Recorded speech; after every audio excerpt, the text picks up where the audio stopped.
Welcome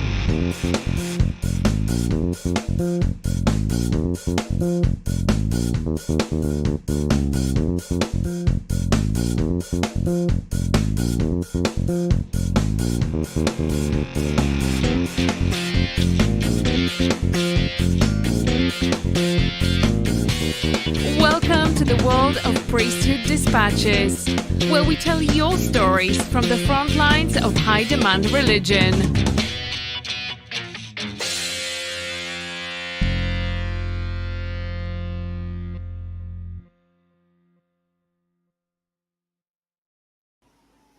Hey everyone, and welcome back to the channel. Today is the 23rd of May 2020. Please like and subscribe. If you want to support the channel, hit the link in the description below. You may be able to tell that my voice is extremely husky, and that is following an epic weekend at Thrive here in the UK, and brought together the dream team this evening, minus 21st Century Saints. We love you, Alana. We love you, Jane. They couldn't be with us this evening, but they'll be with us, I'm sure, on the next broadcast. But say hello, everyone. Hi. Hey.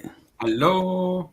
Yeah, awesome. So Laura's going to be back with us in a minute. She's just wrangling the natives down there at Julian's house.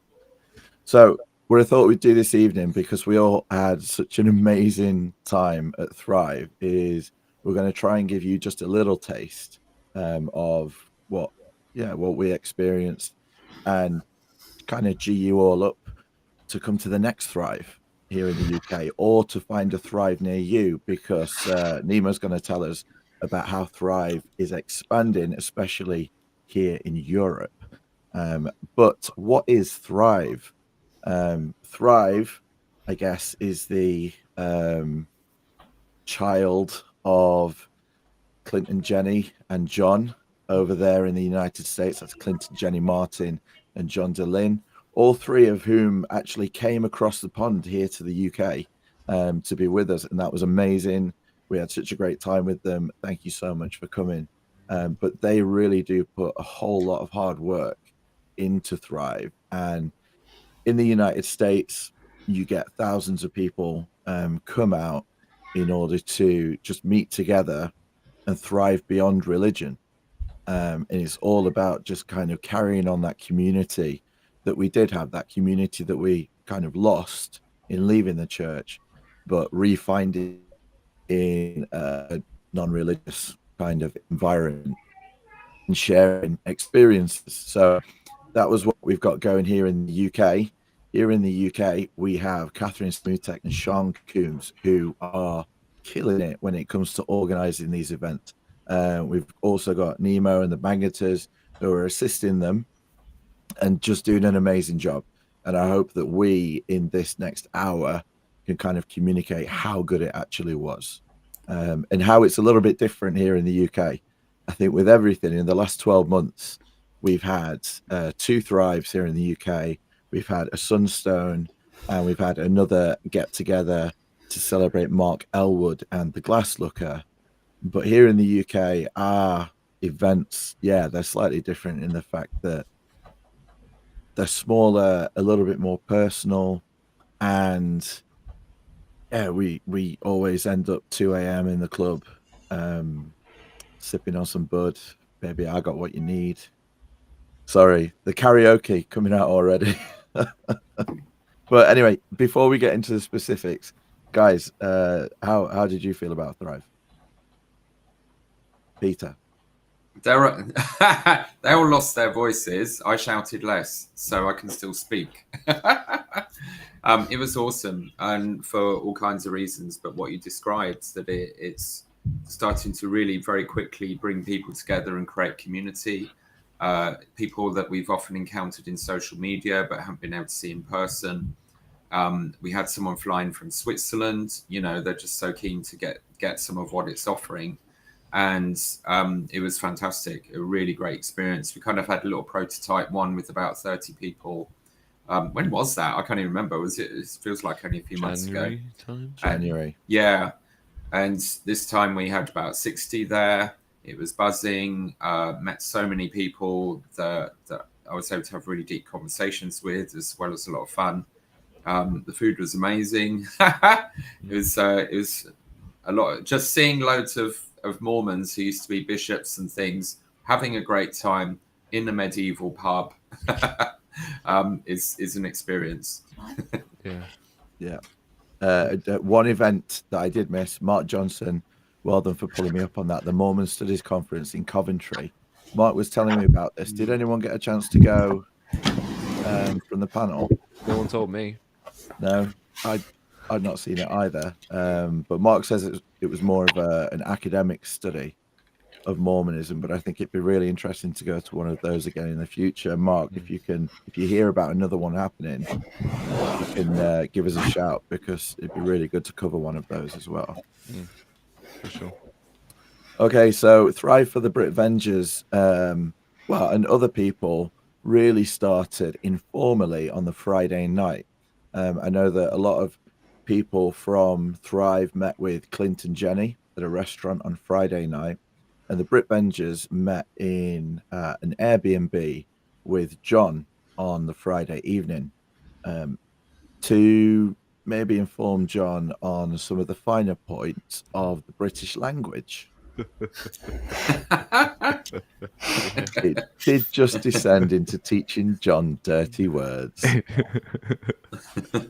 He has a wide lexicon of British swears now. Yeah.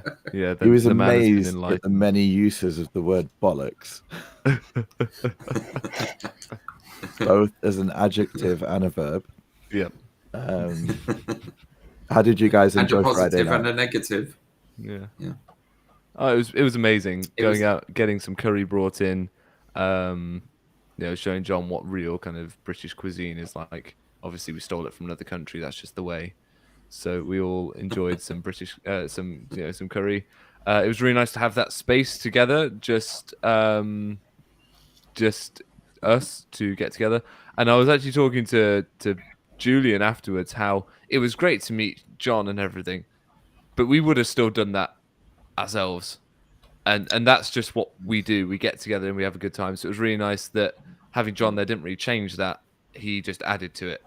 And I would say as well, he just complimented it. He didn't insert himself, strongly in any way.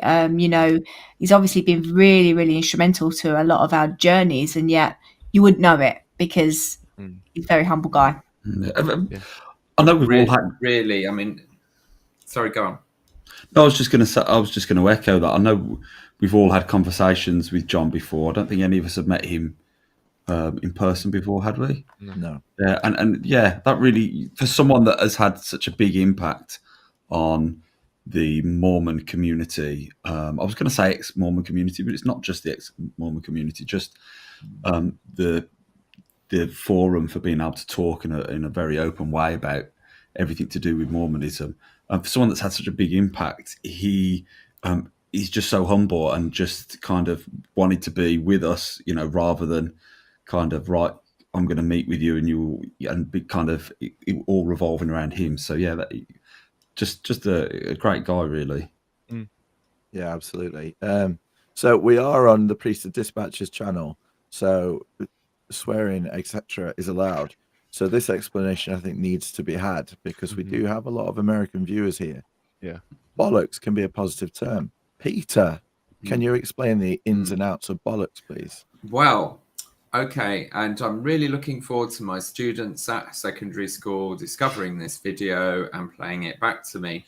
So in a positive, before I get fired, the bollocks or the dog's bollocks can mean something that's wonderful, that's very good, that's the peak, the A star in its category. So that's how it would be used positively. I don't know what's so special about dogs' bollocks. What sets them above all the others? It's consonants. It's lots of hard consonants. It's the language, and it feels good in the mouth. You've got it's the bee's knees as well. So it's some random body parts, to be fair. Cat's nuts. Cat's nuts. Cat's nuts. That's another one. But yes, dog's bollocks. Okay. Top. But it can That also probably be an English is a versatile language. that will probably be a highlight for me. Peter saying that the dog's bollocks feels good in your mouth. Oh dear. Purely unintentional, of Oh course. dear.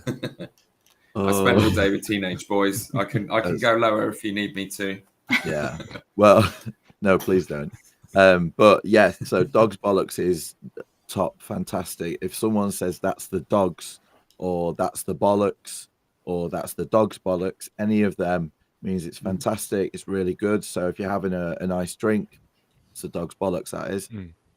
But then I think for the Americans, we should brand each episode we do. Like last time, it was this episode of the Britvengers panel has been brought to you by Cockwomble. Cockwomble. Yeah. And today's is the dog's bollocks. Oh, there we go. Awesome. So It's like Sesame Street. Not wanting to labour that point too much, because this is about a positive thrive. But yes, to complete that story, on the other hand, if you're bollocking someone, then you are shouting, being angry at them and giving them a telling off. Or if you stub your toe, you can say bollocks, is a kind of expletive. So yeah, so John, I think this John could went just be a away with standalone episode, couldn't it? Yeah, British slang. We did spend a good amount of time with John on this. But also, we quality. live streamed on Instagram for about half an hour doing question It was and an answer hour. with the It was audience. a good hour. And occasionally became civilized during that. So Yeah, it was an hour. you can yeah, catch but that. It became like so we were all sat on a sofa, and you'll be able to see the full video over on Nemo's channel in the next day or so for anyone who wants to catch up on that. It is worth catching up on. Definitely. But it was kind of like John was sat in the middle, we were all sat around him, and then at some point someone said, "John, who are all these people?" It was just like, who are these people? So John has such a massive reach. It's amazing. And I went live on TikTok with it. And then, so John's phone was next to mine, and you could see John's like button and all the hearts just flying across the screen and comment. And then I was looking across at mine, and maybe there was a comment every 5 minutes. So guys, I know we can't compete. Up your game. He's 20 years further down the road, but yeah, it was good. Yeah. It was Peter insisted we were holding him hostage unless people asked a question. Yeah. Or gave us 100 billion to let him go. Yeah.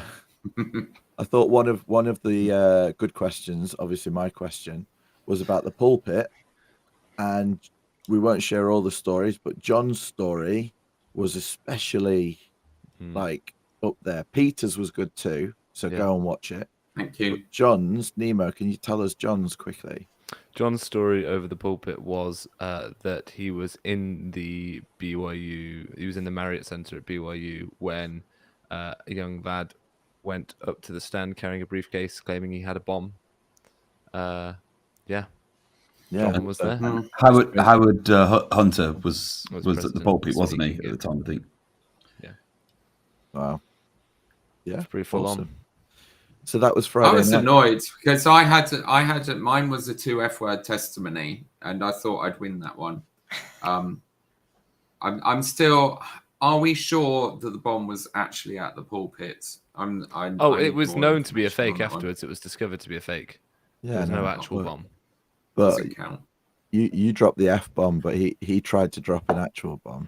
Yeah. So I didn't drop the F-bomb, by the way. That was someone else. Veronica Tansey, Boy.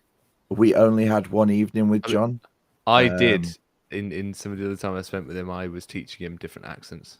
The regional dialects. Well done. You like your accents, don't you, Nemo? Yeah. You do like putting on an accent. You enjoy a good accent, don't you? He's very good at it. Give us your best one. I have pointed this out before. That isn't actually Nemo's real accent. Yeah, that's his posh accent that he puts on to pretend that he's a little bit upper class. Okay, right, cool. So Go on, give us your real accent. Okay, fine. You cut me out. I'm going to talk like PD for the rest of the night. Okay. Cool. Oh, well, you wind your neck in, lad. Right then. So We'll get to actual Thrive now. Official Thrive for those that paid for a ticket. 10 a.m. on the Saturday morning. It was time to gather at Ye Old King's Head pub in Chester, one of the most haunted pubs here in the UK.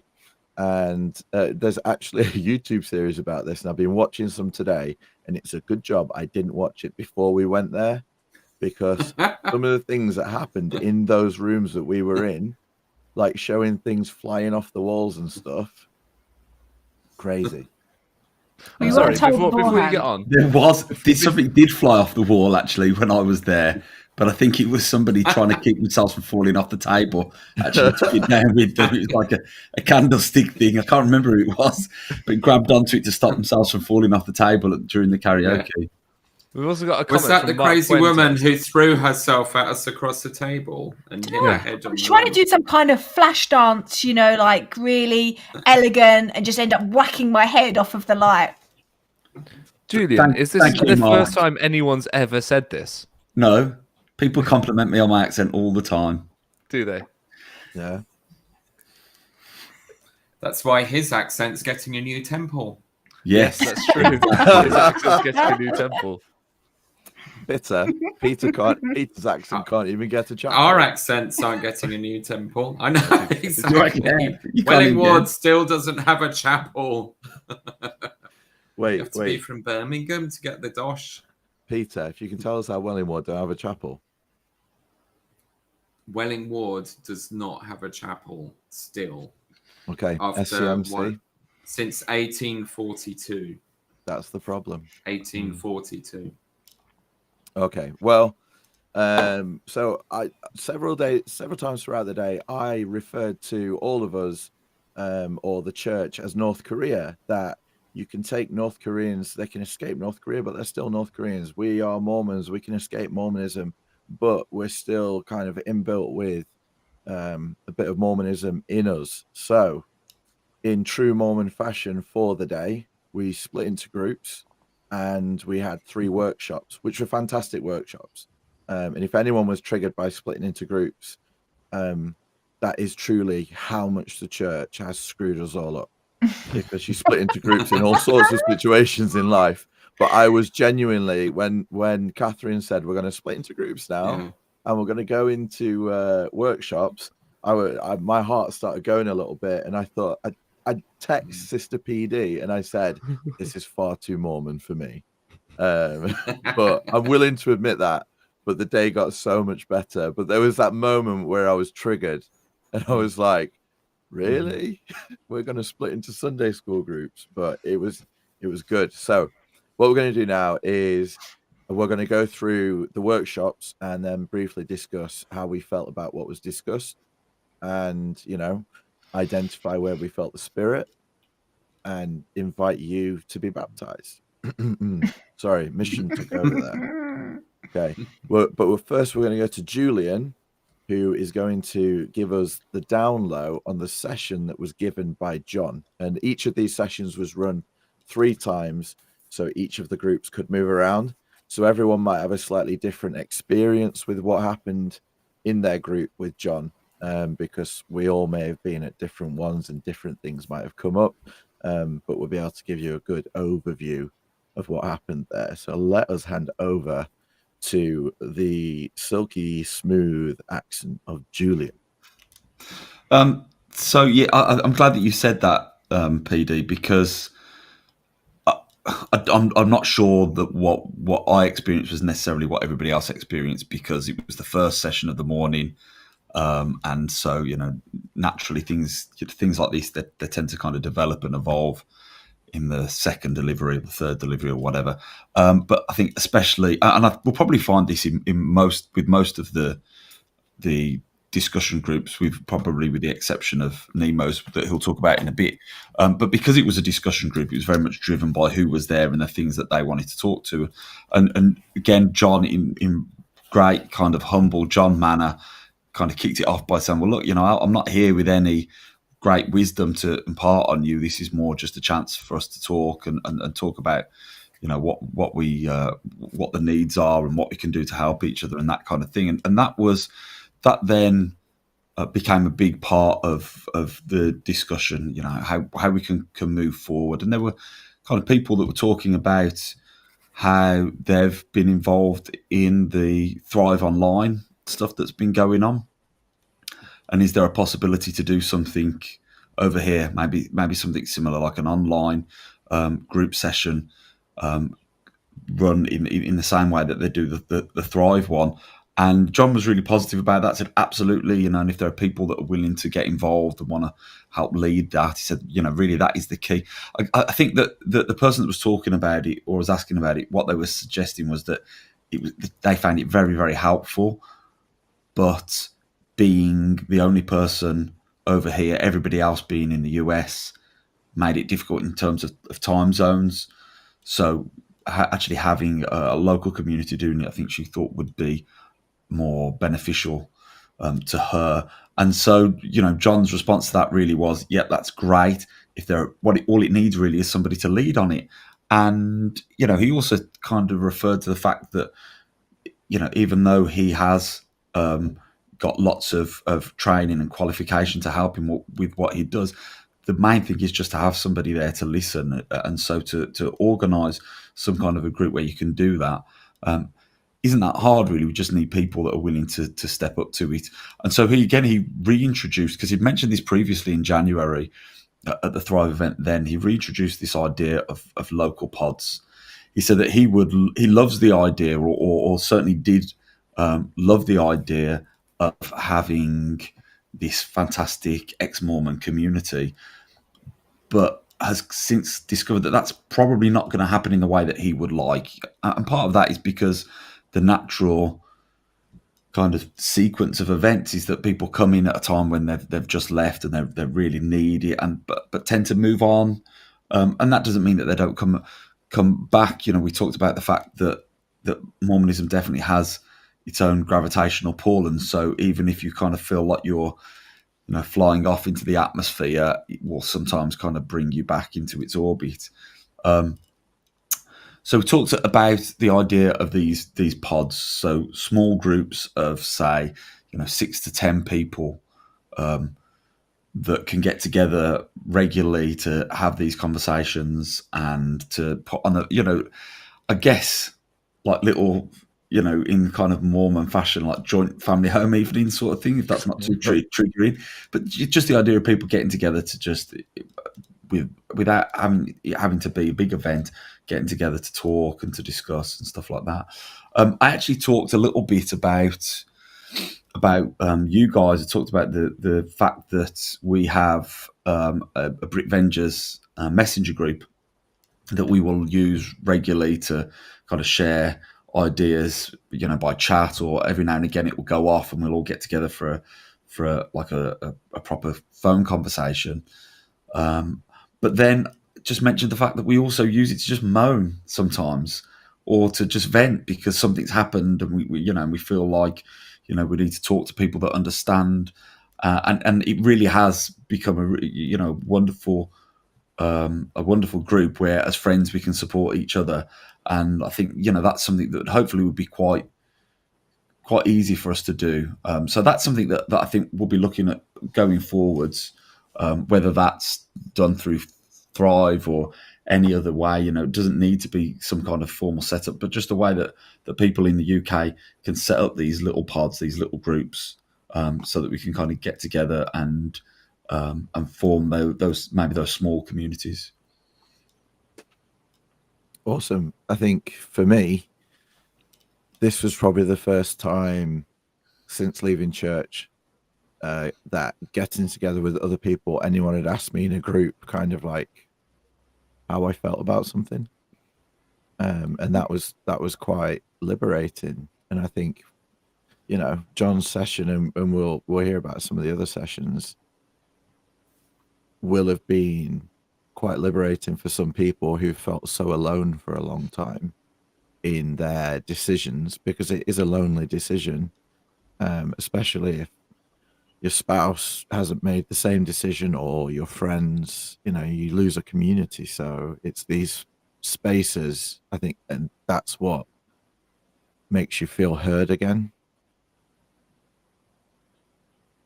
Anyone else have That was definitely something a lot of people expressed. I think most people there had kind of ended up going through the process of disillusionment or exiting or whatever in tandem with the spouse. Sometimes one was ahead of the other, but once they looked at the evidence or the issues together, they quickly got on the same page.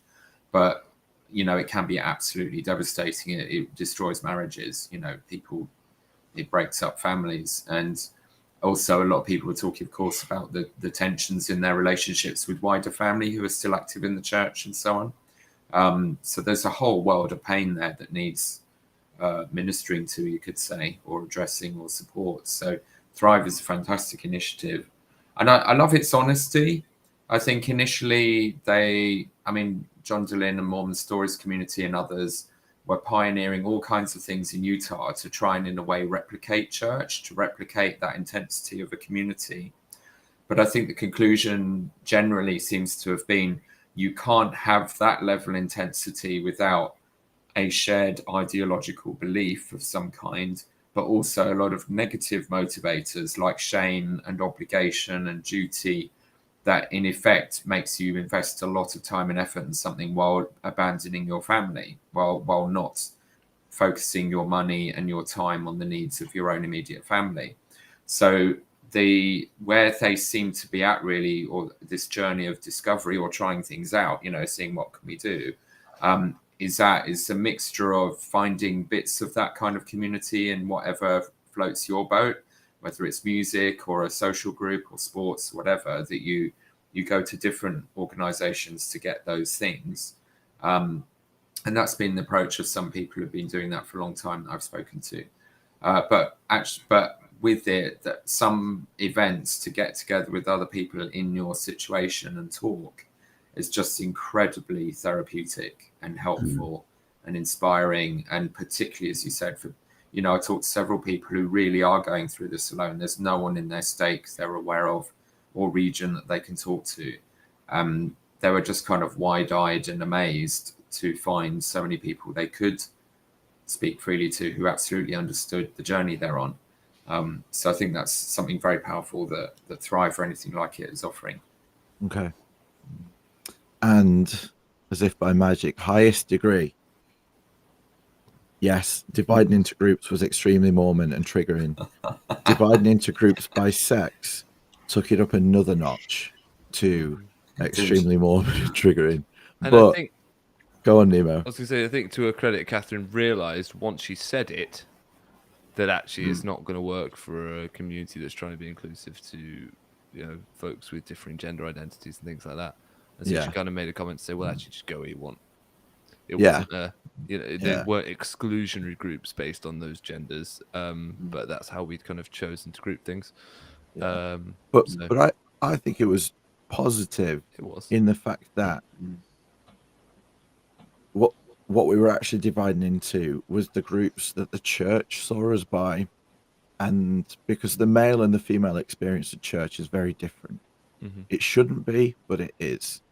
So what was happening in those groups, whether you continue to identify by that gender, wasn't an issue. But what was happening was it was basically saying, here's one experience that is the common experience, and here is another common experience.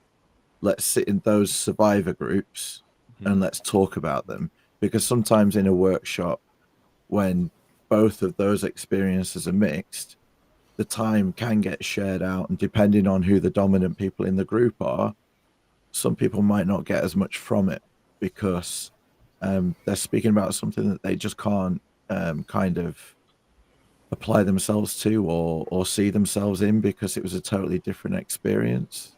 So I think, like you say, Nemo, it wasn't a problem. The idea was that we dedicate a portion of time to the two different kind of groups of survivors. So if we look at it that way, I think that's what we were going for. So if we first go to Peter, and Peter will tell us about the I guess the male survivors side of things, or those who had that journey through the church, and that was led by Clint Martin. Yeah, this was brilliant. I noted about 6 or 7 sort of key things that came up, and it happened very quickly. So you've got a group of about 10 men, several of them who've served in senior roles in church. You know, they've been bishops for years, or, you know, I mean, in Britain particularly, you tend to get senior roles in leadership. Just everyone does, because there's so few of us, so we rotate through callings. And what very quickly emerged is this, what I first felt a bit weird of, oh, we could have the priesthood and the Relief Society do their thing, you know, was how important it was to create this space for the men to talk about their experiences. And a lot of them hadn't really been able to discuss what came up ever. And it was very raw, and it was far more impactful than I was expecting it to be. Some of the things that sort of emerged were how actually lots of men, LDS men, although we usually think of it as a very patriarchal, give the men the power sort of community, right from in your mission, a lot of men get disempowered. You have an elite who kind of get selected for leadership roles and work their way up the ladder and get lots of glory. And there are plenty of missionaries who feel devastated if they didn't become a zone leader or an assistant to the president when they go home. And that just then carries on. You tend to have certain types of people, usually people who are manager level in a business world, you know, in commercial capitalism or something similar, who get called to leadership roles, because the whole church culture is very corporate, and it sees those as the people who are right for that kind of job. So that was an epiphany, to recognize that actually these hierarchies of power don't just demean and diminish women. They actually severely put a lot of men under pressure, or put them very low on a pecking order as well, and feeling like failures. A lot of people sort of talked about how the male bonding they experienced at church, which I mean, some of the analysis of COVID was that it's mainly going to be women who aren't coming back after COVID, because church on a Sunday can be a grim, difficult experience for women. There tends to be much more pressure and social pressure and shaming of them with other women that they experience in Relief Society. They're often the ones wrangling children while their husbands do leadership meetings all day. And indeed, what we've observed locally is that a lot of the people not coming back to church after COVID are women, but their husbands are still coming. And some said, well, that's because at church is the only place where men in our society get to talk about deeper spiritual and meaningful things without it being at the pub when you're half drunk. So actually men get food, they get fed more from what church offers. But actually what a lot of them had concluded after leaving and having a shared experience of mostly being ignored or abandoned, and people not knowing what to say to them so they don't say anything, is that the relationships that they gave hours of every week to, you know, leaving their wives and children and families, or other friendship groups, to go and serve with other men in ministering roles and leadership roles. You know, they spend a significant portion of their lives with these men, but they realized they hadn't actually bonded on anything like a particularly deep level. And as soon as they were sort of seen as apostate or abandoning ship, that all withdrew and there was nothing there. And they're actually now experiencing much deeper relationships, maybe fewer of them, but much more meaningful outside the church, because they're based on real connection rather than just shared busy work. So I thought that was quite insightful. Someone commented that mission, I think it's probably UPD, that missions are literal multi-level marketing systems, you know, where you have sort of the alphas at the top. Yeah. There was some commentary or discussion about how the ways that the church replicates the same standard dysfunctions you see in other secular communities. And in a way, some felt that's an indicator that it is mostly a man-made organization and not really a divine one, because why would then you get the same issues of hierarchy and rank and competitiveness and so on. We're nearly there.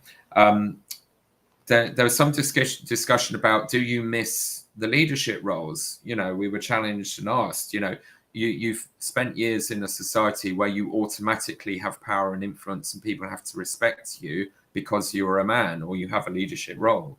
And no one there missed the role particularly, but some talked about how they actually missed being able to perform, in a sense, that you can be that moment of being able to speak to an audience and automatically have them hang on your every word, or so there is that loss of that quite ego building sort of experience of feeling important and being able to get up at a pulpit and talk. So obviously that's why we'll do podcasting instead. So come and be a podcaster, you still get to do that stuff.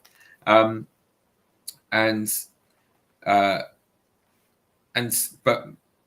there was a very strong sense from some of just how much time is wasted, just evaluating their experience of being in leadership in the organization, how much busy work, especially at state level, state callings often feel a bit empty and pointless. High councillors are going, giving talks and feeling important, but actually they don't do much hands-on with people in the way that ward leaders do very much minister to individuals a lot.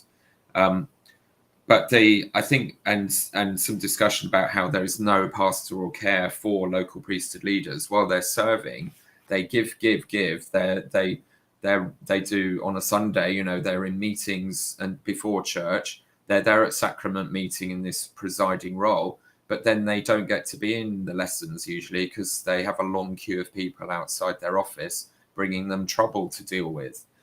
So actually, in many ways, it's a very soul-destroying experience. It's not a spiritually feeding experience to have that role, and it takes its toll. It wears people out over years. But I think the most powerful thing that came out of the whole discussion, and which really triggered a lot of people, was the incredible guilt they're processing or haven't been able to process. Massive guilt about the times they screwed up. They're put in this situation with no training whatsoever, really, particularly in counselling skills and such like. Usually there's occasional attempts to do this, and there has been a trend in the church recently to encourage local leaders to pass people on to professional counsellors for serious stuff like marriage counselling and abuse or whatever. But all these leaders had a long series of stories of how they just winged it or did the best they could, but they ended up really screwing up people's lives, like severe, profound consequences for the people they gave bad advice to. And that was a lot of pain for them to deal with. And it just really made me feel that everyone needs some kind of PTSD counselling who's been through that and is chewing on the things that went wrong, and I know not everyone has that kind of experience with leadership. But that guilt was extraordinary, and the guilt of neglecting their families, how little they were there for their family during those roles. So I think that is a pretty epic, this was like traumatized people after going to war and seeing and doing horrible things. So it was that I think was, for me, the most powerful thing from that group and that experience. And it really opened a window onto how we need somehow to do as much as we can to support men who've been in leadership in those ways to deal with that and get over it and move on or cope, because it's haunting them. It really is. No, thank you, Peter. No, I think, I'll be honest with you, after that session, I had to go sit outside for an hour and I had a little cry because that broke me. Like, when I sat down, we were doing like introductions. Everyone kind of introduced who you are, where you're from, and be like, yeah, I'm PD. I was a Mormon, that sort of Alcoholics Anonymous thing. And I was really skeptical about what was about to happen. And yeah, it hit me like a train. So, Julian. Yes. Did you think I was putting my hand up? No, I just You just want to hear my views? You were there as well. I was, yeah. No, I thought it was fantastic. And the reality is, we didn't cover hardly anything of what we could have got into. And again, I know everybody's session was different, but it was really nice for me because there were certain things there that I'd felt that had affected me that I thought that I haven't really spoken to anybody else about. I thought it was just me, so it was really nice to hear other people saying that they felt exactly the same. Yeah, and I think, and this is a comment that I would say generally for the whole thing, but what I find really powerful is that let's be honest, for a start, church, we don't do a lot in church. We don't do a lot of talking about our thoughts and our feelings and our opinions. We do a lot of just rehashing the rote answers, the same things that we're supposed to say. What we say in church is what we're supposed to say. And so to have a discussion group like that, I think is really powerful, but also being outside of the church, being outside of that hierarchy, it just allows you to be a lot more authentic. And I think that's really powerful. You're not at any time worrying about what you're supposed to say, and you can just be a bit more genuine. So I thought, it was really good. Oh, awesome. So just to answer that question from Elsie and Mormon Freedom Fairy, our very own Mormon Freedom Fairy, Bleakley Freedom Fairy, has answered it. But we would welcome foreigners to come to the UK to thrive, because Nemo mentioned before this call, this is Zion, and Thrive and Sunstone here in the UK is different to Utah. We'll see that later, but yeah, come along because it's amazing. But we'll move now to the other group of survivors who experienced the female, aspect of Mormonism, and to Laura, who will be able to give us an overview of that session that was given by Jenny Martin. Laura. I'm not really sure what's going on, because while you guys were all discussing fun stuff, we were planning the refreshments. They got us out of making refreshments. No, joking. No, we had a great session. So I was in a session. It was led by Jenny Martin, who Jenny and Clint are the kind of like my main Thrive peeps, that beautiful people that have come over and got us all energized. And Jenny's just a lovely individual. She's very gentle, and she kind of navigated. I wasn't actually there at the start, so I presume that we probably did go around the room and introduce ourselves. I know that the 3 sessions were different numbers, and so I imagine that different things came out and different depths probably. I was lucky enough to be in a group of about 8 women, and so we had lots of opportunities to deliver our thoughts and then have feedback and then come back again, which I think is really important for a conversation, to be able to keep coming backwards and forwards. And so we had lots of that. Lots of people there that have, again, been in as much as you can as a female senior roles. Interestingly, in the session I was in, we didn't talk about not having the priesthood or disadvantages in terms of church roles. Now, I can't speak to the other sessions.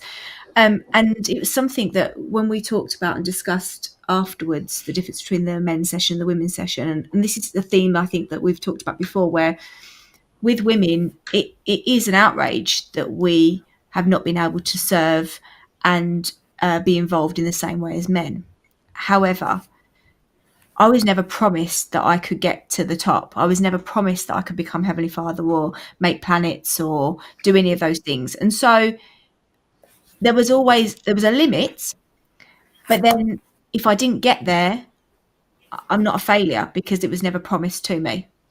And so that comes with its own, I suppose, problems, and it comes with its own positives, really. And so it wasn't something that came out. And I wonder if it didn't come out because that's not what was breaking the women in there. The messages that were coming out really were areas where we were not seen or weren't heard. I don't think it's a coincidence. Even as Relief Society president myself, when I was there, the theme every year was some kind of unity. It was always about let's get to know each other. We've been with each other since maybe we were children, or decades served together, and yet we just yearn to be actually know each other and get to know each other and be seen, but we never quite manage it. And so this in that just 1 hour, half an hour, whatever it was, I learned more about the women around me than I have done from years and years being in Relief Society. So when I got into the session, the topic at the time that was in there was about not wearing garments. And so people were talking candidly about how they were dealing with that when they decided to remove their garments and the whole process of putting on different underwear, which again is really liberating as a female. You don't talk about underwear freely. You certainly don't talk about underwear at church. There's very few people we're going to talk about underwear with. I can't go to work and say, I've just got rid of these really strange underwear. What do you think? Because they're going to say, what are you talking about? So we have a really niche group of people that will actually understand that process. Garments, making a decision of when to take them off. If we decide to take them off, some people may not, and that's fine as well. It was the acceptance, really. So motherhood and conscious parenting. The idea that we're going to have to rethink this now. We are mothers or female family members within our families. We're going to have to reconfigure some of this. A lot of it was given to us. A lot of it we're going to abandon, but we've got to decide which bits of this shattered mess we're going to pick up, take a look at, keep which bits we're going to hurl behind us. And that's all okay. That's a process. A lot of new language was being used, which was interesting. I'm not sure if someone stepped into that space, we would absolutely know that we were out and out Mormons, because we were using new language. We were using the words boundaries and consent, and it was great because it meant that we were forging new paths. And I think we were supportive of each other. We listened. We resonated with each other's experiences. So sexuality was something that came out, and I get the impression from speaking to others that it came out in other sessions as well. I've said this before, that when you are in youth and you are in YSA, the message that you are getting very much as a female is that you are responsible for your male counterparts' thoughts, feelings, temptations. We learned in the session I was in that actually some of the men were feeling that as well. They were feeling that the women were responsible. So I didn't realise that was necessarily going on in men's sessions, in the young men and priesthood, that they were also feeling that female were responsible, because we were certainly feeling that burden. We talked a lot about how that's now informing our decision making when it comes to how we dress, because we have still have some of those hang-ups about in terms of how we're seen, how we're viewed, how we may be responsible for other people's men's decisions or bad decisions. So sexuality came up a lot, and I think really in never being given the space as a female to have your own sexuality, you're always trying not to be prey of a man. But if you are sitting there with your own sexual thoughts in youth or YSA, what kind of a beast are you as a female? So there's a lot of guilt and shame that then comes on after that. And so that was discussed as well. I think overall, just going through my notes, people discussed their family circumstances, how they were going to talk to family members about their new decisions, what their new decisions were going to be. So some people have decided that they are still keeping elements of the word of wisdom, not necessarily for the word of wisdom's sake, but because they're trying to be conscious about new vices that they're taking on. And I think that is that's commendable, either way, whether you want to say, you know what, I'm going to break out of this mold that's been given to me, and others that say I'm going to do this really, really slowly. It was just a really, really supportive group. And I think for me, the sense overall was being seen as a female, talking about topics that you just wouldn't talk about in the apparently biggest Bluetooth worldwide disconnected. female organisation ever. So yeah, understanding the need to relearn boundaries for ourselves, and then going on for teaching children. And then the relief, I think, that we can do it, that we're not going to need all of the rules of the church in order to have natural goodness. Who knew that we wouldn't go out and rape and pillage on the first day of our freedom? Who knew that we wouldn't become mass murderers? That we're actually want to be decent human beings, and we are finding our own way. So I think all of that came out. I think that's amazing because, like we said before about the two different experiences, that is so different to what we discussed in the other group. The only crossover point was that last one that you mentioned about who knew that we didn't need a book or an old man to tell us to be good people. But the whole being like 37 and choosing my own underwear for the first time was strange. But you mentioned there about the sexuality, and yours did sound far more interesting on the explanation. But like, I want to just for a minute. So I'd heard the whole Elder Oaks thing of telling young ladies to cover up your shoulders and your toes because you'll give young men bad thoughts and different things. But the thing about dealing with your husband's sexuality, I'd not come across that before. Yeah, so very much, and even in the last, I would say, just prior to me leaving, I remember being in young women's president, and I'd asked a priesthood holder to come in and talk in there about the priesthood, and I think probably he'd regurgitated, stuff that he's been told when he was younger, and he proceeded to tell the young women that they always needed to be careful of their thoughts, but then also what they wore, because the young men would see them in a certain way and feel certain things and then subsequently do certain things, and you can't help but then say, oh, okay, that's on me. I mean, more than one session we've had a plate of cupcakes produced in front of us, lovely cupcakes with luscious great icing on top, and then either smashed on the floor or licked or something, and told that would be us if we let ourselves be tempted. Like the chewing gum. Chewing gum. Yeah, we've all got a story. We've all got we've all got a story. I'd imagine we've all been in a session like that. It's hard to not internalize. I think even when we'd made a decision to leave the church many years after I'd not worn my garments, I remember going out just to the front and putting some rubbish in the bin, the recycling. And I had a vest top inside the house, and I couldn't go outside without putting a cardigan on first, because I just couldn't walk out without like it. Yeah. Wow.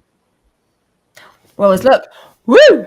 Oh, pawn shoulders. Woo! Oh my gosh, you've done it to me. You're all responsible for your own thoughts. You know what? It's stupid that they'd even say that, because I'm sure the first article of faith is something about being punished for our own sins and not for Adam's transgressions, and that young men will be punished for their own sins and not for Sister Bleakley's pawn shoulders. Sorry, Lynn. But you know what I mean? It's like unreal.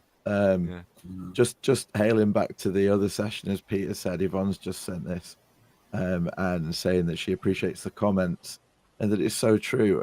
She was discouraged from getting outside professional help, and it delayed her healing. And I think that's the problem with an unpaid, untrained ministry, because as much as they want us to be signposts, etc., it's difficult for these young men in that position. So the church really needs to look at themselves there and look at the guilt and damage they're doing on both sides of that desk. And I think this is really down to you put people in leadership positions, and they are just winging it based on what they were told when they were younger. So very often we've got 40, 60-year-old rhetoric flying around.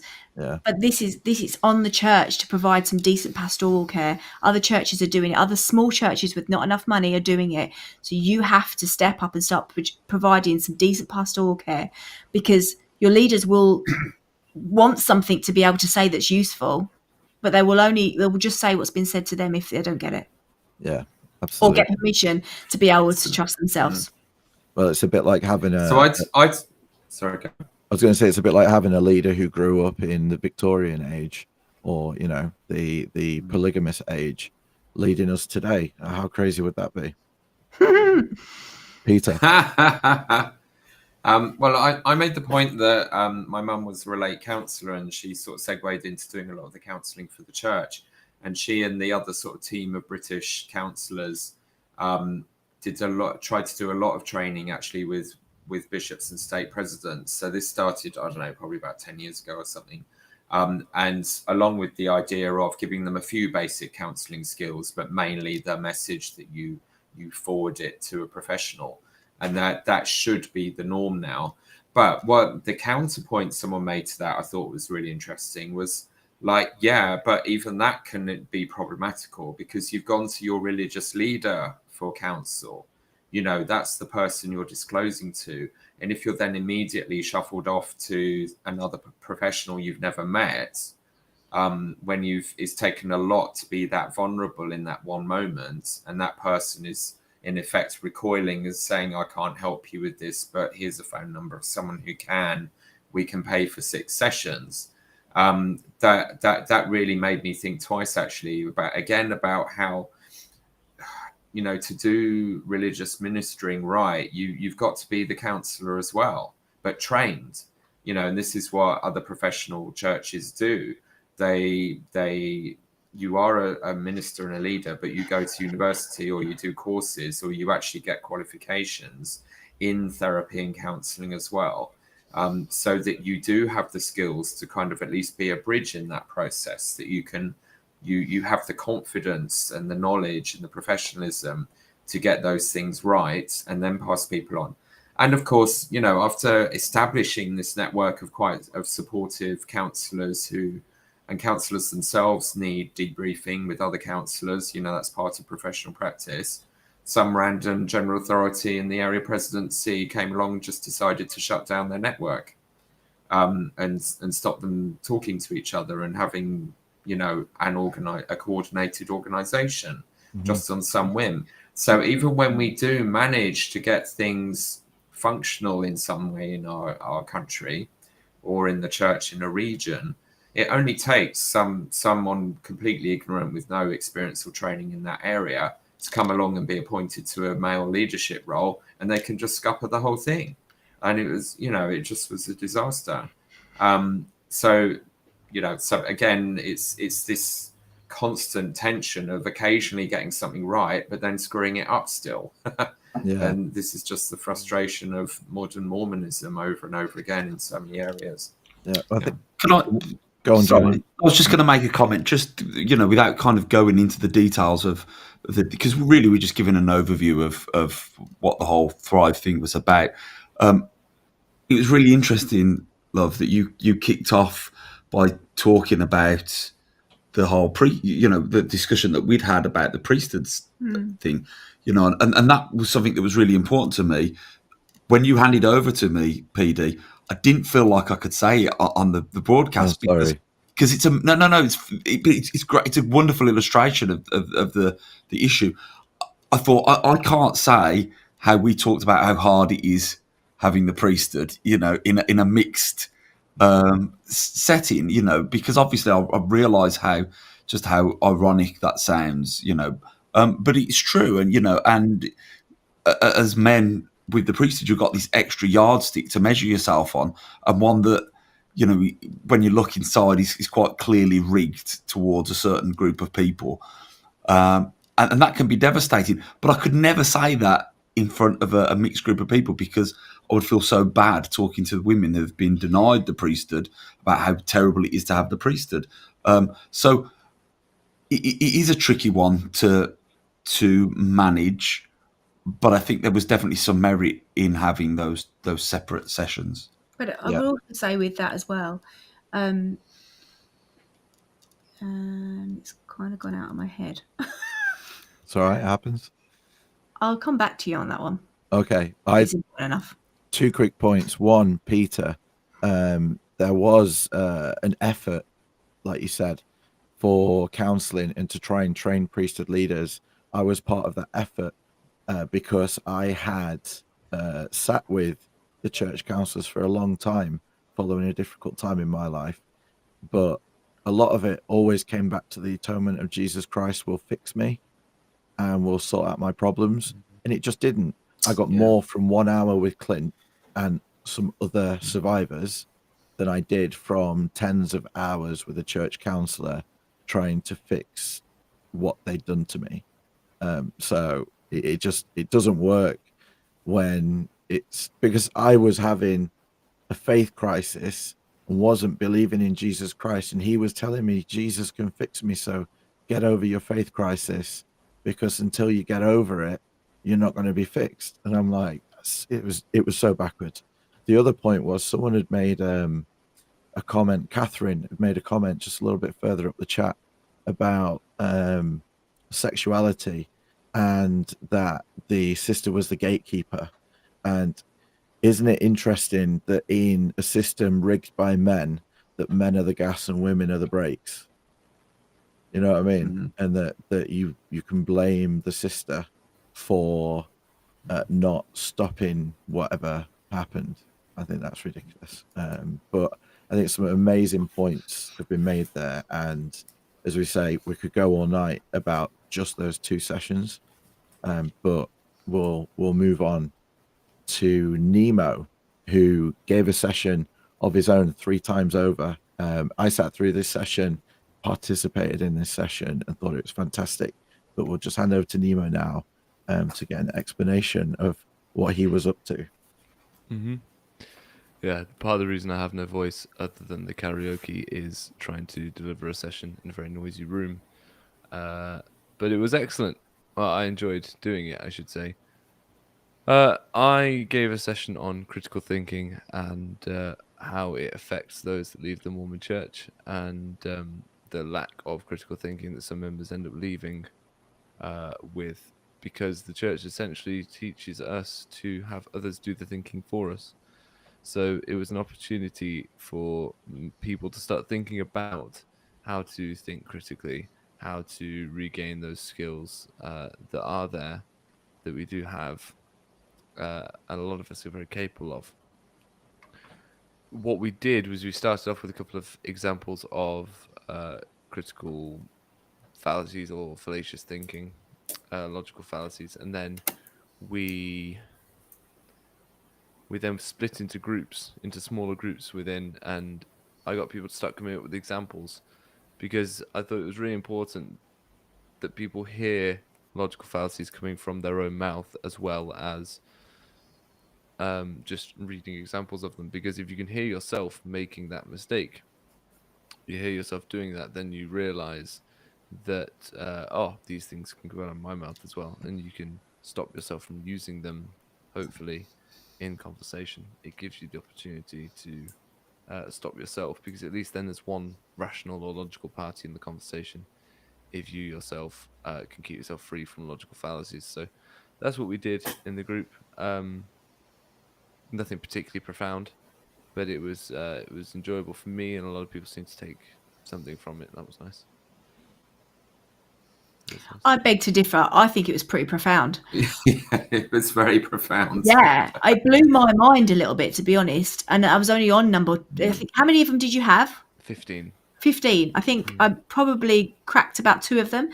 And I just suddenly a light bulb went off in my head on how many rubbish conversations I've had by my own doing, going round and round in circles like I was in some kind of Jerry Springer show, because I just hopped from thing to thing to thing in the weeds constantly, arguing a point that wasn't even the original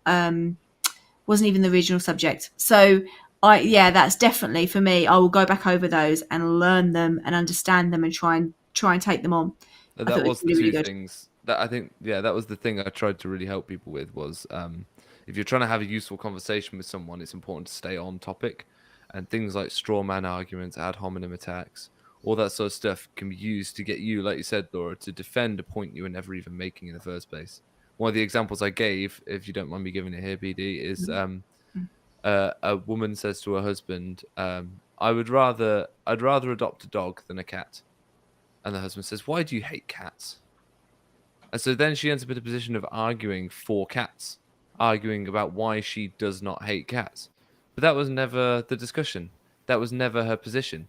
But she ends up giving ground to her husband, opening up tons of space for him to make arguments about how much he loves cats, and even having to make pro-cat arguments herself, because all of a sudden she's defending a position that she never even had because he's built a straw man version of it. That's what a lot of people will do, particularly post-Mormons. And the example I gave for the post-Mormon community and progressive Mormon community was someone says to a believing member, since I discovered issues with the truth claims of the church and stopped attending, I discovered I've had more time to spend with my children and I'm financially better off. And the believing member says, so you left the church because you wanted more time to be sinful and worldly and you wanted money? No, that wasn't what they said. And the member could get, or the post-Mormon, very often we will find ourselves saying, no, that's not it at all. No, I didn't want to sin. I never wanted to sin. And then you get off in the weeds about your desire to sin when actually your real reasoning was to do with the truth claims of the church. But the believing member can't deal with that. So they've got to move the conversation somewhere else. So my advice to everyone listening would be, don't get caught up in defending a position that you never held. If someone's using ad hominem attacks, don't get caught up defending yourself when you're not the thing in question, the church is, or whatever it is you're discussing is. And the best way to do that is just to not engage and re-steer the person back onto the topic that you were talking about, because that's how a conversation will actually be productive. Otherwise, like Laura said, you just go in circles. Yeah.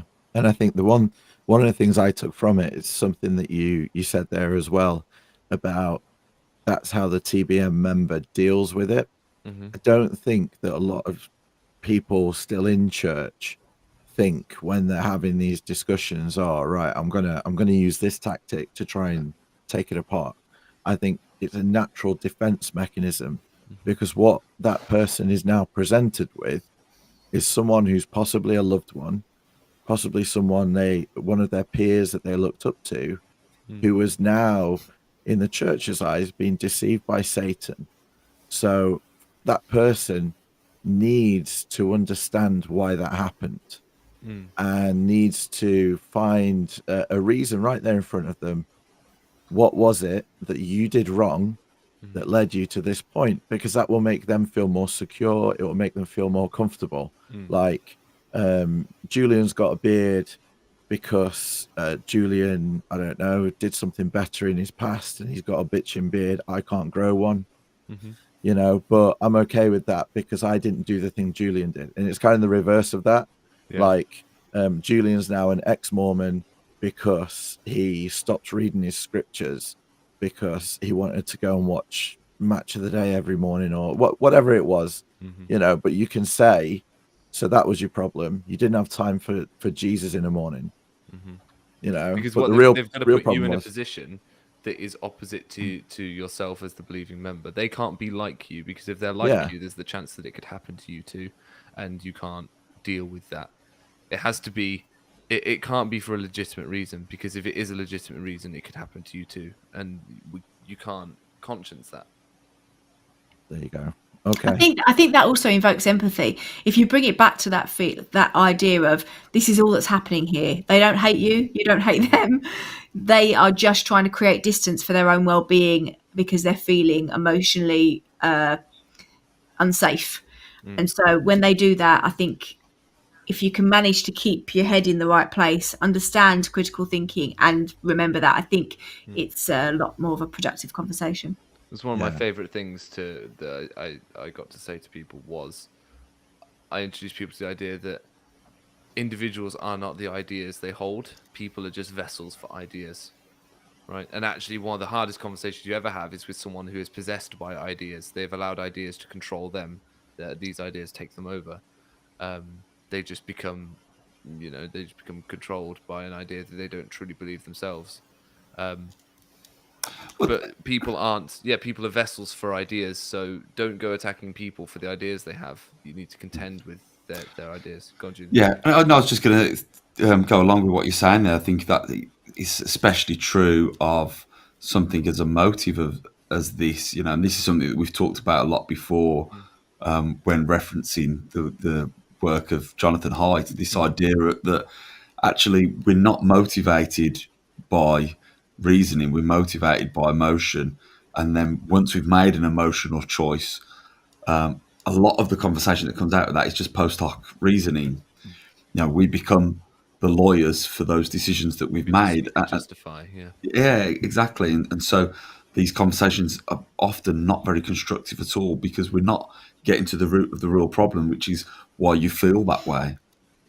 Yeah.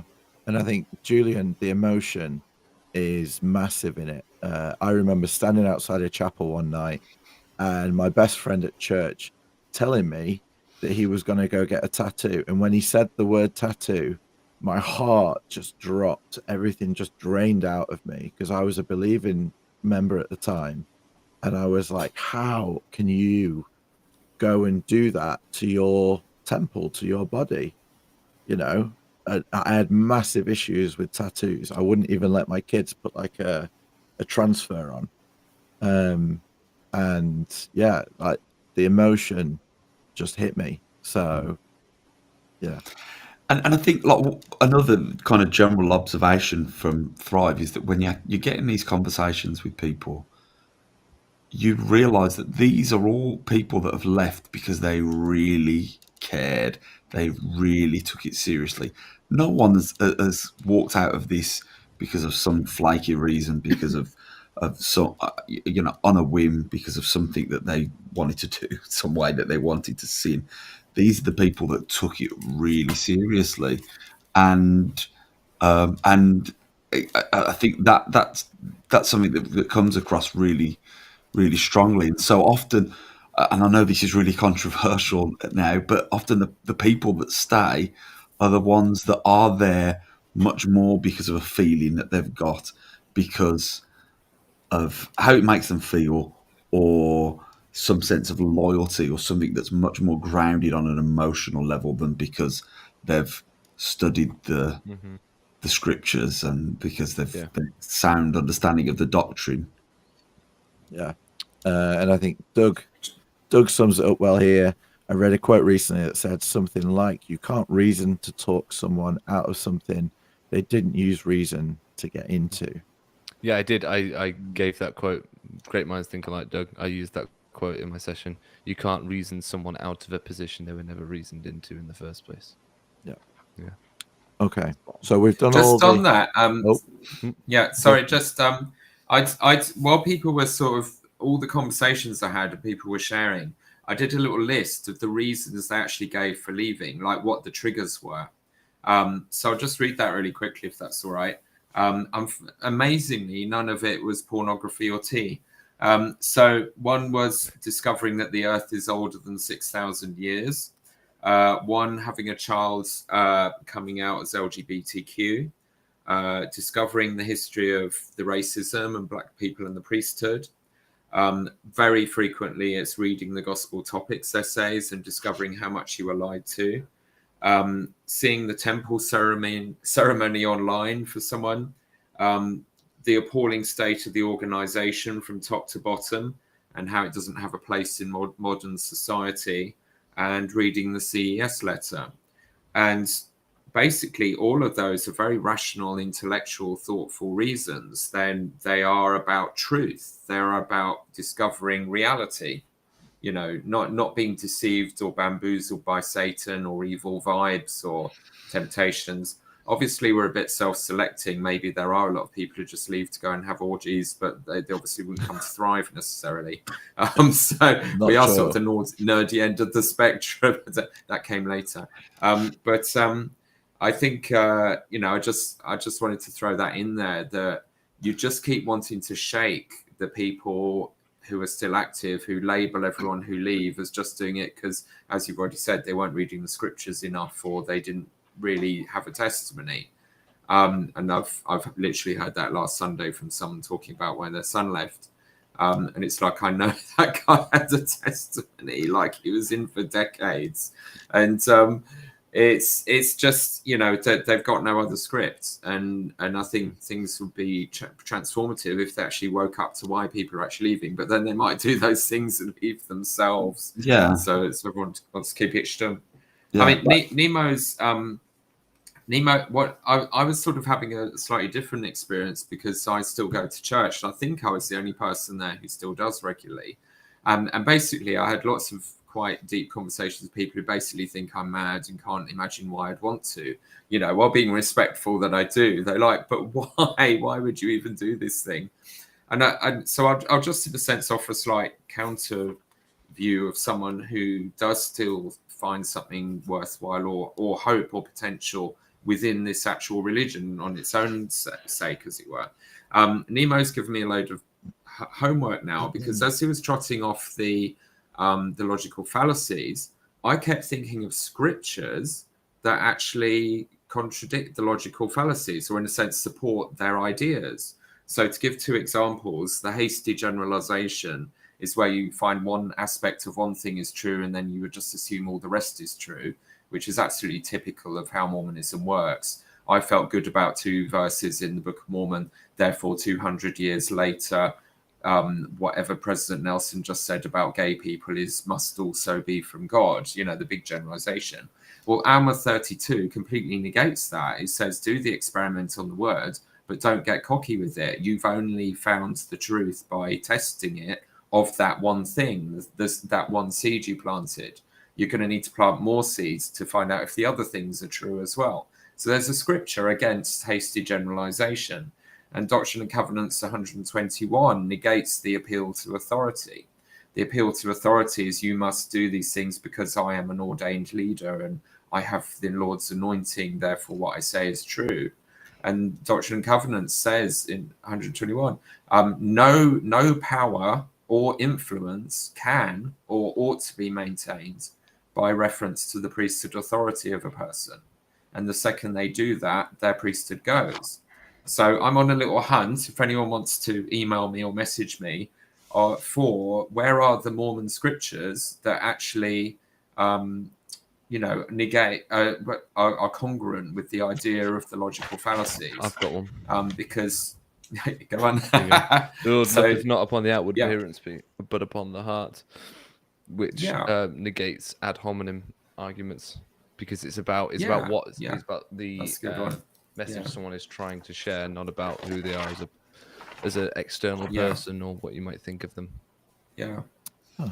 So thank you for that. So I just think, again, mate, while we're discussing using an awareness of the logical fallacies when dealing with super frustrating TBM members who use them all the time, we're not just coming at them with rational responses. We've got scriptures we could quote. And I think that could be really powerful, and it speaks their language. So that's something I'm super excited by. Thank you, Nemo. That's really got me thinking. I'll put an Julian. episode together on that at some point.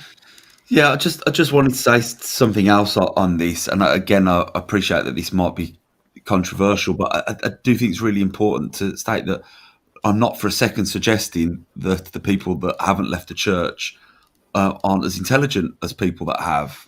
It's exactly the same on both sides. You know, I don't think people leave the church because they are rational and reasoning their way out of it. I think, again, we're moved upon by something emotional, and then and then the reasoning kicks in to kind of justify those feelings, you know. So that list that you gave, that you read out, Peter, every one of those, you can see, well, what is the emotion that would drive that?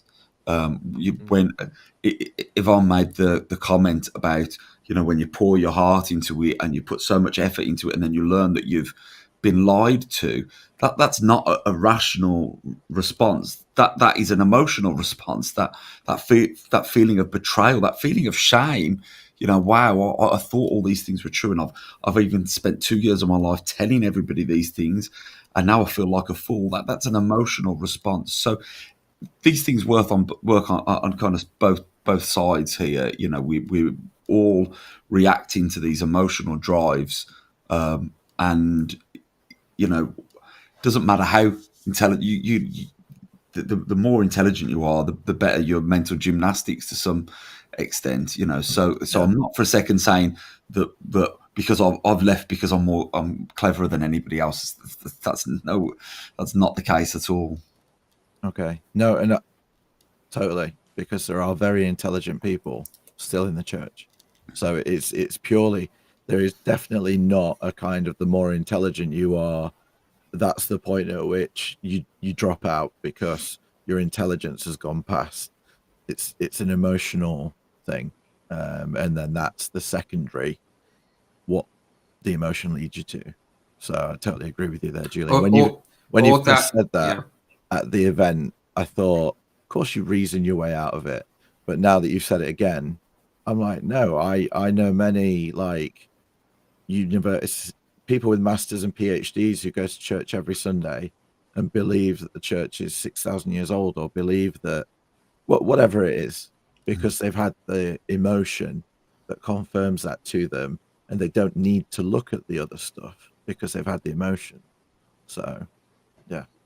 Peter, quickly. And their intelligence is and their intelligence is starved of information. So I think often these triggers are where people got access to information that have been kept to them.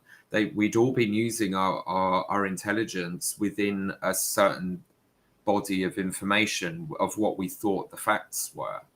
And it's then discovering the facts actually very different. And then you use the same intelligence, but that doesn't support the traditional narrative. So, as Doug's saying, it's about a bubble of emotional comfort, but also an absence of knowledge. We didn't have the facts at our disposal to use that intelligence on. And most of these triggers are about discovering those truths. Yeah. Okay. So just to wrap Nemo's session up, Nemo, during the session, you provided a document that had a list of all the logical fallacies, or the most common ones, and examples and explanations of what they are. Are people still able to get a copy of that list online? Yeah, I mean, if you Google 15 most common logical fallacies, you'll find a lot of very similar lists. I took a lot of the information from various websites and sources. So the only things I really made up myself were the examples as they related to kind of the post-Mormon community. And sorry, I'll get close to my mic and say all that again. Essentially, you can find it online. If you look up a list of logical fallacies, you'll find it. The stuff I made up was essentially the post-Mormon specific things, but that's all in my personal notes. So that's lost forever, I'm afraid. Okay. Can I just say how lovely your fancy new mic sounds, Nemo? Well, all the way back there, you couldn't hear me, could you? No, we can still hear you. I could hear you. I didn't realise. And your fancy new mic is very nice as well, PD. Oh. But do you know what's better than one fancy new mic? What is? Two fancy mics. Look at this. Ooh. Yeah. Not to be outdone. Thank you, Peter. I can't help but notice a lack of fancy new microphone. Do we need to help you source a fancy new microphone? I've got a classic. Where am I? I've got my snowball. Oh, nice. It's all you need. All right. Let's. You shaving with that as well, Peter. Peter, Is it double as an electric razor? if you Did you ever see that Woody Allen film with the Orgasmatron? One of those. No. Is this about to get weird? Peter, if you continue to play with your toys, you will be kicked out of the stream. We are live. Other treats from the daytime. The food was amazing, and there was so much of it. I don't know if Catherine or Sean told the venue that there was 500 people coming, or if the Lord just said a prayer on the food first. But the buffet, it was like a medieval buffet, and after 60 people had been at it, you could have come in and been like, oh, when are they going to start eating? And everyone had a plate full. And there was just so much, and it was all top quality and so I good. ate a lot of pork pies. Yeah. Like a lot of pork pies. Yeah. The prawn sandwiches, particularly delectable. I thought It was a step up from Munch and Mingles with some penguin bars and a cold pizza. Yeah. Well, you've not been to Solihull. Solihull does Munch and Mingle. Shout out for Solihull's Munch and Mingle. It is excellent. But they don't do macaroni cheese, deep fried macaroni cheese. What was that all about? I'd What never seen that imagery before. Was that amazing? Sorcery. It was like, just heaven fried. I really wish that I had some photos, and I deliberately, and like everybody else, deliberately didn't take lots of photos because, the reality is there are going to be people that were there that wouldn't necessarily want to be associated with the likes of us. But there was one discussion after the food. There's one discussion in that room. And you've got this wonderful kind of medieval room with suits of armor and 2 thrones as well at the table, with this banquet with a massive plate of pork pies. It was just fantastic. I'd love to have had a picture of that. Yeah, no, it was great. And another little surprise that the organizers had up their sleeves for us was a free ice cream from an ice cream man who only spoke Italian. It was lovely ice cream. But we got this instruction. So we got tickets, and you can redeem 1 ticket for 1 ice cream. And Catherine gave us an idea of where this ice cream van was. And I think that must have been the game. I think now she was totally like macking on us. That's the game, because she gave very vague directions. This ice cream van was probably about half a mile, 3/4 of a mile away in the end. And we passed about 4 or 5 ice cream stands along the way. We even got to the place where the ice cream van was, but the ice cream van didn't know it was there and wasn't there. And it was I was getting ready to get my hand cart out and my kind of like pinafore and flop and go on a trek. It was miles away. I love that. I thought it was I love the Mormon chaperone halfway through. Yeah. Sean was just stood there going, the chaperone. The way I say chaperone, guiding us up. And I thought there was going to be a treasure hunt, or maybe there was a Where's Wally kind of activity on the way. It's about to be something that it felt very, very Mormon. I liked that. 6 people never returned. I don't know if you know that. They never. They're still out there now looking for this ice cream van. Well, I thought the funny thing was, it was like right next to a busy park, and Julian was constantly having to tell members of the public that they couldn't have ice cream because this particular ice cream van didn't have a license to sell ice cream at the park, but it was still able to pull over and give us ice cream because we had the tickets. But people were just starting to queue up in the queue, and Julie was having to go around to small children and say, "You can't have ice cream. I'm sorry, you can't have it." Wow. It's not exactly how it was there, PD. Well, I felt bad for you. Awesome. And then I swear I saw him steal an ice cream off a child and throw it on the floor. You can't have that one. It's not licensed. Yeah.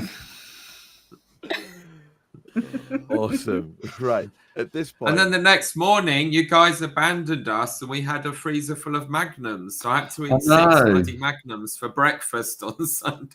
I didn't know there was Magnums. And I didn't eat any of your custard tarts. I love custard tarts.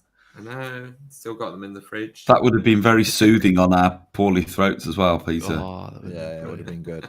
Yeah. So we've gone on for a long time, but we are about to get to the final part. But I want to ask people in the chat, especially those across the pond who have been to a Thrive somewhere in the States or wherever, what happens at the end of Thrive for you? Because I think up until now, it's been pretty much similar in the workshops, healing together and different things. But what happens at the end of Thrive for you? We're about to say what happened for us and what happens at the end of all of our kind of get-togethers, Sunstone, Thrive, wherever it might be. In the UK, very different. But what happens for you in the States? Do you all just go home and kind of pat each other on the back? While they're doing that, I want to say to Maven that it's not only Peter's childhood self that is considered eating 6 Magnums for breakfast, living the dream. His adult self considered it living the dream. He was a very happy boy. He sent a picture to us and everything. Yeah. And I don't It know was if great. in I the, didn't even feel sick. I'm doing it again. if in the States you're wondering what a magnum is, I don't know if you have, or if they're called something else there, because a magnum in the States is something else. It's an It's ice a cream. chalk ice on a stick. Please Ice don't cream with have chocolate on. visions of Peter gobbling 6 magnums. Oh. It's an ice cream. Right. So at the end of Thrive, a lot of people went to put on their glad rags, and we came back, and I never thought I would stand in a room with John DeLynn and scream Frozen, We Are the Champions, and just everything at the top of my lungs. Hmm. And John was the worst of us. Like, I'm not saying the worst as in worst singer. I'm saying he was an animal. He was amazing. Like, he was DJing this karaoke. And when we think of karaoke, please don't think of really embarrassed people with a couple of mics at the front singing badly. Imagine, and I wish we had more photos that we could share publicly. There are videos, but they're secret because there are probably people in the background who don't want to be ID'd. Probably people on the mic who don't want to be ID'd. But imagine 30 people in a room. Oh, see if we can focus that. Oh, is that with John? Yeah. Not quite coming into focus. There you go. John There you DeLynn are. on the mic. He was just wandering round his tall self with a microphone, absolutely smashing out the ballads. And Julian, Dark Horse Julian, talk about golden pipes. How did you enjoy it, Julian? I loved it. You've never done karaoke I've never before. no. John popped my karaoke cherry. This was DeLynn karaoke. This was a different level. Yeah, It was incredible. it was And awesome. he said at breakfast the next morning that it was like he's not done karaoke like that anywhere else. So he said it publicly as well. Hey. American Thrives, you need to step up your game because we went hard at karaoke that night. It's the reason Yeah, we did. that like 48 hours later I still can't speak properly, and it's the same for a lot of us here. So I'm going to wax lyrical about karaoke now, and so this could just come out really bizarre, but for me there was I'm a real fan of ritual and the importance of ritual, and it was a ritual, it was like an ex-Mormon sacrament, and I don't mean to be disrespectful in any way when I say that. It was just this beautiful opportunity for us all to come together and participate and partake. And there was no egos, and there was lots of love. It was just fantastic, absolutely fantastic. Jacob Berg points out in the comments there, if you want to throw that up on screen, PD, talked about singing Imagine in a Circle. And we did. We sang John Lennon's Imagine in a Circle together. There were a few songs, actually, that John got us together to sing that were more kind of poignant to the ex-Mormon experience or to those that leave the church. That was something that he kind of fed into the situation. It was beautiful. I got a bit choked up with that, with Imagine. Yeah. And I'm sure I'm not the only one. I think talking about what you said about you've got a group of people here that they were hardcore. They wanted it to be true. They put everything into it. So then when you put something like Believer on and you do the swing of the video round and everyone is shouting pain, at the top of their voice, and then just like really just, it was just beautiful. And it was just a real lovely, lovely moment of everyone, very cathartic. But just like and it was there was actually interesting. You're going to talk about the fact that we had people in there that were not. Oh yeah. I was going to get to that because I was doing my best. Dan Reynolds impression. I had the microphone upside down like this during Believer. I was going for it on that one, but then I turned around and saw that Lynn had befriended some people that had wandered up from the pub downstairs. Never been Mormon, so I don't know how you convert someone to ex-Mormonism, but Lynn Bleakley managed to do it. And they appeared and they just joined in and they were loving it. Yeah, the thing was, all the windows were open on this 16th century pub or 17th century pub, right? And we're upstairs. I went for a walk earlier in the evening to call my kids and say goodnight. And I was maybe, don't know, quarter of a mile down the street, and I could still hear the karaoke. And we're in like the Roman town of Chester, where people go for culture, for a nice relaxing weekend, to see the Roman ruins and the walls and the castle. And all they can hear are a bunch of ex-Mormons screaming at the top of their lungs, "Let it go, let it go." It was amazing. And do not imagine that it was just a couple, like I said, a couple of people got up at the front. There were 5 mics, and every mic was full, every song. And they weren't just full, there was at least like 3 or 4 people around every mic, Mhm. and then around them, everyone else. Every song must have been 20 or 30 people just screaming at Some the absolutely screen. great moments stood between you and Julian, like all both of us on either side. Julian leaning into his mic like this, just belting. Yeah. So it was Great. amazing. Yeah, it was karaoke therapy, wasn't it? Mm-hmm. Yeah. For sure. And it was actually, I think I'm going to jump in on Julian's point about this. I think it was sharing the microphones in some ways was the therapeutic part of it. A couple of people gathered around a microphone. It kind of gave you a focus, and everyone was kind of just putting this stuff out there. Yeah, it was brilliant. Yeah. And I think I didn't even know some of the people I was sharing the mic with. We were singing cheek to cheek, not Yeah. the song, but we were literally cheek to cheek, 5 points of fellowship, get lost. This was amazing. And like I say, the clarion call went out to Chester because we could not stop people just constantly coming up from downstairs and joining in. Yeah. And there's some of them we had to get rid of because they were joining in too much. But just random people, and I'm like, I've not seen you today, and he's like, well, I don't know, we're doing karaoke, so I don't know what's going on here, but karaoke's going on, so we're here. It was amazing. It was It's amazing. called, there was a nightclub opposite emptying, and people were actually crossing the street because we looked like we were having more fun. Yeah. So we partied good. hard, and we I think we cemented and kind of let go of. So we cemented a lot of our desire to move forward and let go of a lot of the pain that people had kind of expressed during the day. That gave a really cathartic opportunity for people just to get it out.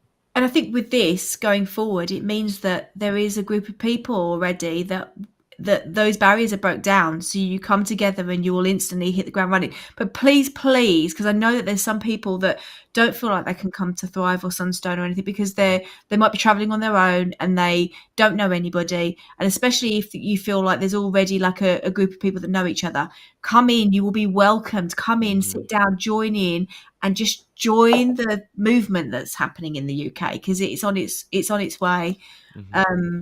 And it's a friendly bunch. No, absolutely. And I think even on the Facebook group afterwards, people coming on and saying, I didn't know anyone, but thank you everyone for just welcoming me, and different friends that they'd made.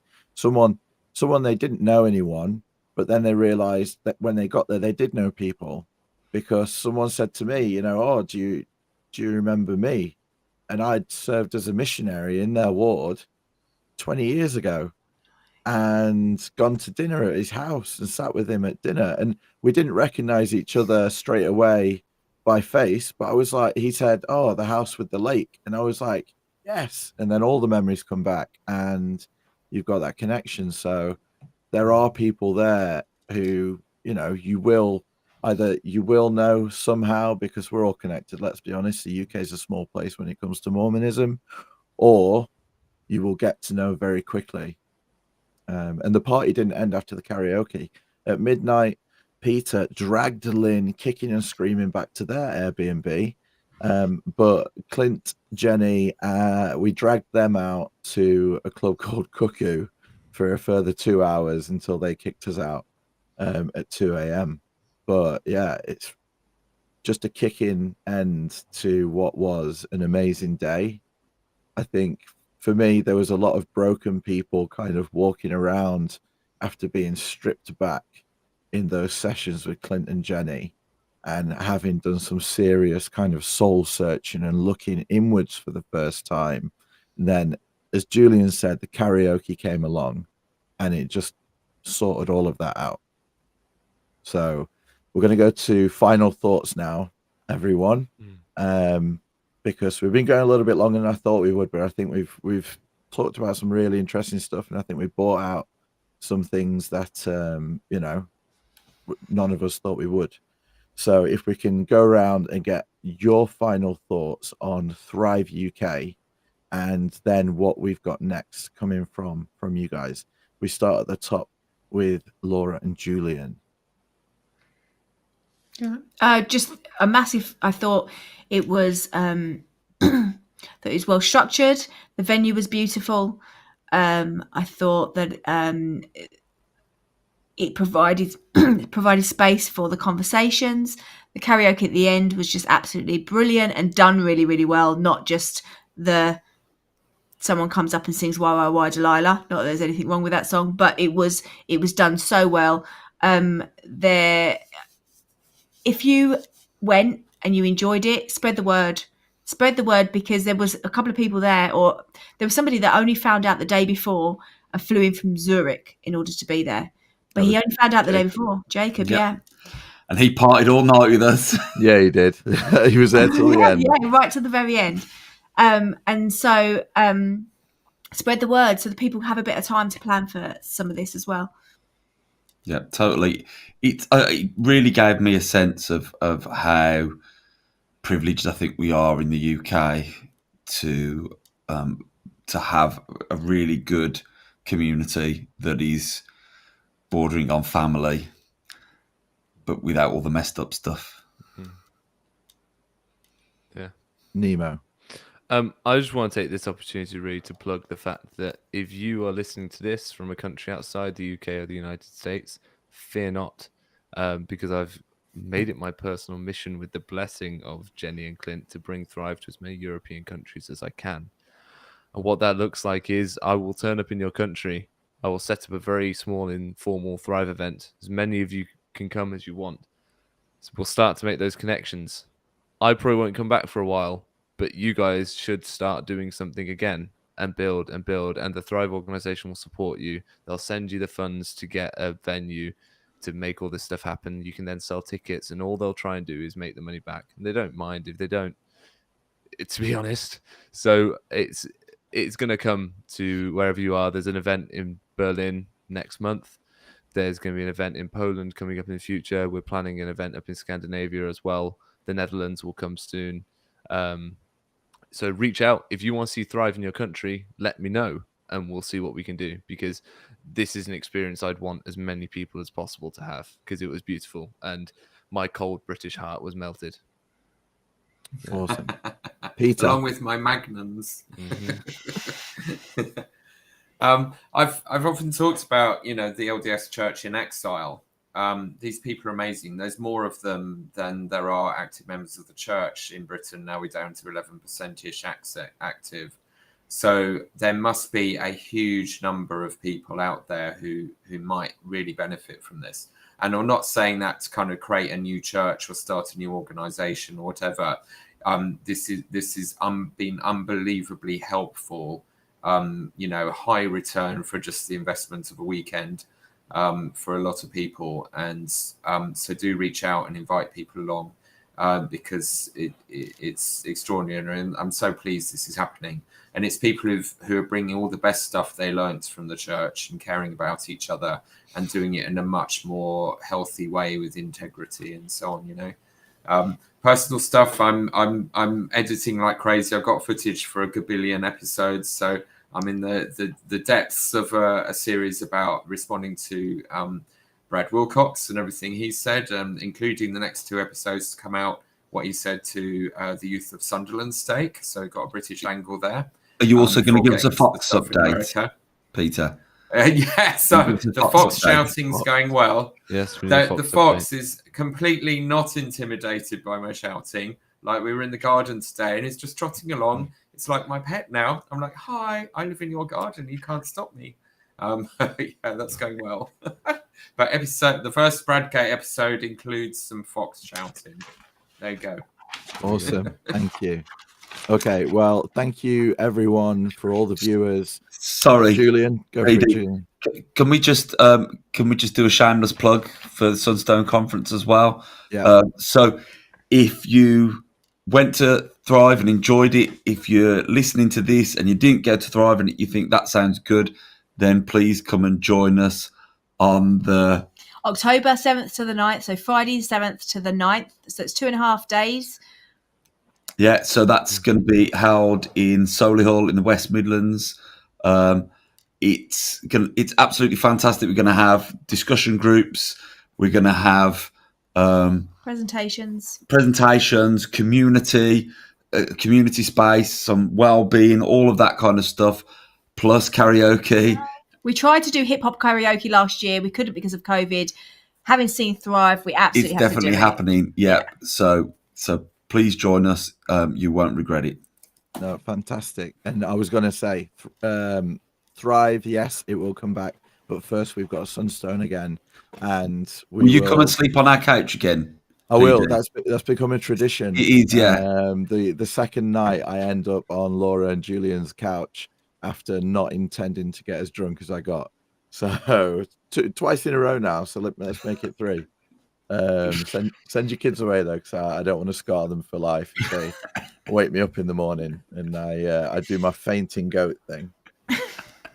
Okay, thank you everyone for being here. Thanks for your messages in the chat, and I feel like we've just carried on the feeling of Thrive for another couple of hours this evening. I can't wait for the next one. We may even show up at some of the ones in Europe if Nemo invites us. Not that we'll, cool. Nemo's like multilingual, so he will translate for us, I'm sure, at lightning speed. But Sunstone's coming up. Watch the video that will be up on Nemo's channel soon of the 1 hour before Thrive, kind of pre-Thrive with John. But for now, thanks everyone. Please like and subscribe. If we can keep up with the Heaths, you can see a link down below to leave your tips in PayPal. But for now, we'll see you all later. Bye. Bye. Bye-bye. Bye.